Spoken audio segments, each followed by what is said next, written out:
Bonjour, j'ai le plaisir d'être avec Pierre Martinet. Pierre Martinet, ancien agent de la DGSE, vous êtes l'auteur de Un agent sort de l'ombre, vous êtes l'auteur de nombreux livres comme Cellule Delta, Opération Inch'Allah, Le sabre d'Allah. Alors l'année dernière, Pierre Martinet, enfin pas l'année dernière, il y a quelques mois, malheureusement après le 11 janvier, vous m'aviez dit il est temps maintenant d'abord de parler de guerre, parce qu'on est une guerre, et il est temps aussi de désigner l'ennemi.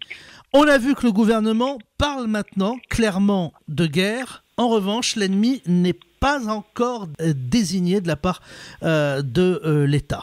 Oui, malheureusement, c'est le cas parce que on a un gros problème avec ça, surtout nos gouvernants. Nos gouvernants, ils ont vraiment peur de prononcer le mot tabou, c'est-à-dire islamiste.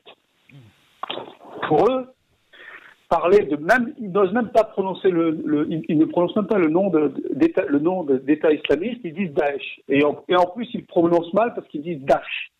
Daesh, ça fait tâche, et surtout Daesh, c'est de la lessive pour nettoyer. Donc, quand j'entends notre chef de guerre, notre représentant, notre patron, le président de la République sur les plateaux télé dire Daesh, les bras m'en tombent et je suis vraiment pétrifié de honte quand je vois ça. Je ne sais pas quoi dire. Alors ils ont peur aussi, on m'a dit, c'est qu'un cinglé prenne un fusil et aille taper contre un épicier marocain qui n'a rien fait à personne. Voilà, ils ont aussi peur de ça. Justement, selon moi, c'est justement pour éviter tout ça, c'est pour éviter cet amalgame-là, c'est de nommer l'ennemi précisément. Et comme ça ferme toutes les portes à de possibles spéculations ou fantasmes, justement. Aujourd'hui, notre ennemi, c'est pas nous qui avons déclaré la guerre à l'islamisme, c'est les groupes islamistes qui ont déclaré la guerre à l'Occident. Ils se revendiquent comme tel, ouais. Quand ils vont avec un fusil, c'est pas au nom de la Vierge Marie et du Christ Tout-Puissant, voilà, qu'ils vont tuer, c'est au nom d'Allah. Aujourd'hui, ce sont des soldats de Dieu. Ils tuent au nom d'Allah pour imposer leur vision de l'islam.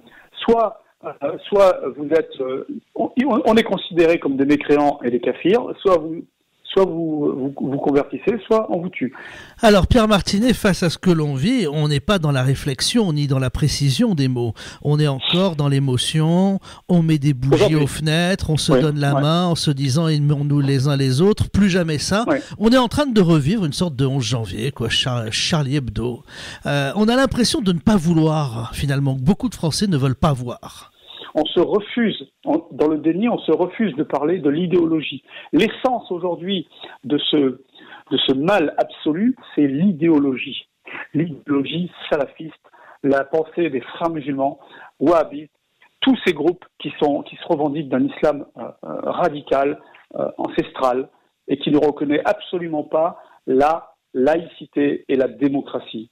En France, on a laissé grossir, grandir, se multiplier comme des petits pains le salafisme. Il y a de plus en plus de mosquées salafistes, il y a de plus en plus de salafistes, et effectivement, tous les salafistes ne viennent pas des djihadistes, mais aujourd'hui, le dénominateur commun entre tous ces djihadistes, c'est le salafisme.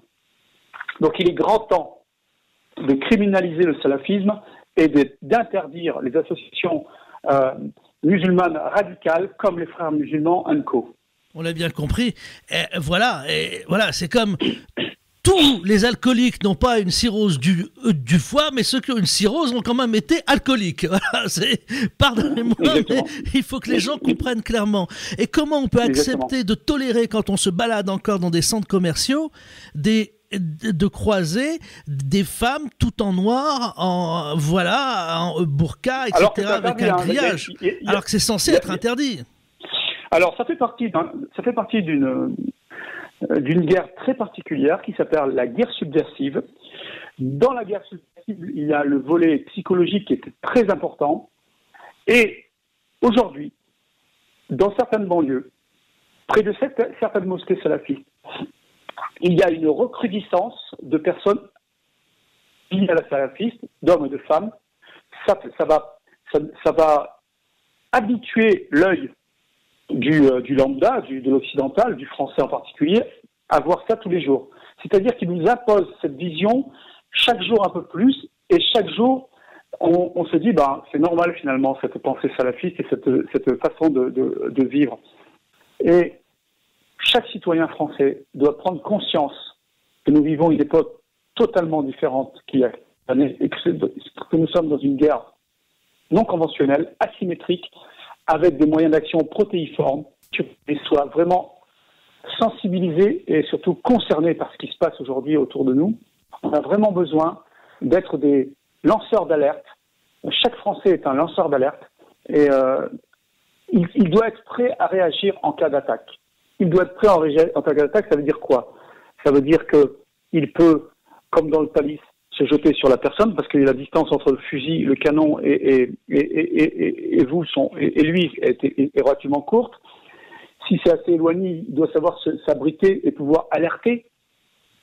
Il doit pouvoir essayer de protéger son voisin. Il doit être sensibilisé, un peu comme font les Israéliens. Ils vivent normalement à l'extérieur pour eux.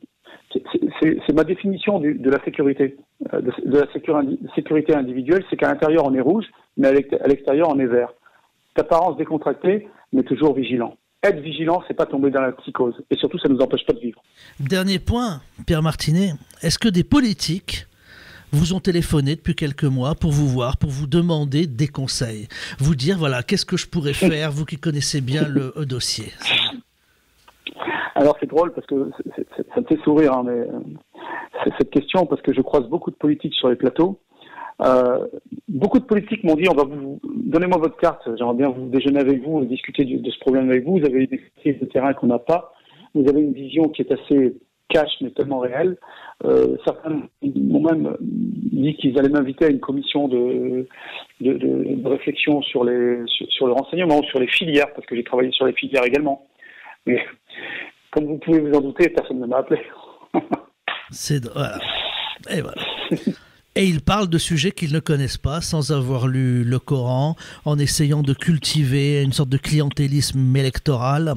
Vous parlez de vigilance, vous prenez l'exemple de la société israélienne, mais quand on prend le métro à Paris ou dans certaines grandes villes, est-ce qu'on n'a pas atteint un seuil où on n'est plus capable d'identifier qui que ce soit et quoi que ce soit? Et c'est ça aussi le problème. On n'est pas loin de ce seuil-là, oui, effectivement. Merci, c'était sans langue de bois. J'en étais certain avant de vous appeler, alors là... Jamais, il n'y a jamais de langue de bois. Merci encore, Pierre Martinet, ancien agent du service action et de la DGSE. Vous êtes l'auteur de Un agent sort de l'ombre, de Cellule Delta ou Opération Sabre d'Allah. Pierre Martinet évoquait donc l'actualité dramatique que nous vivons.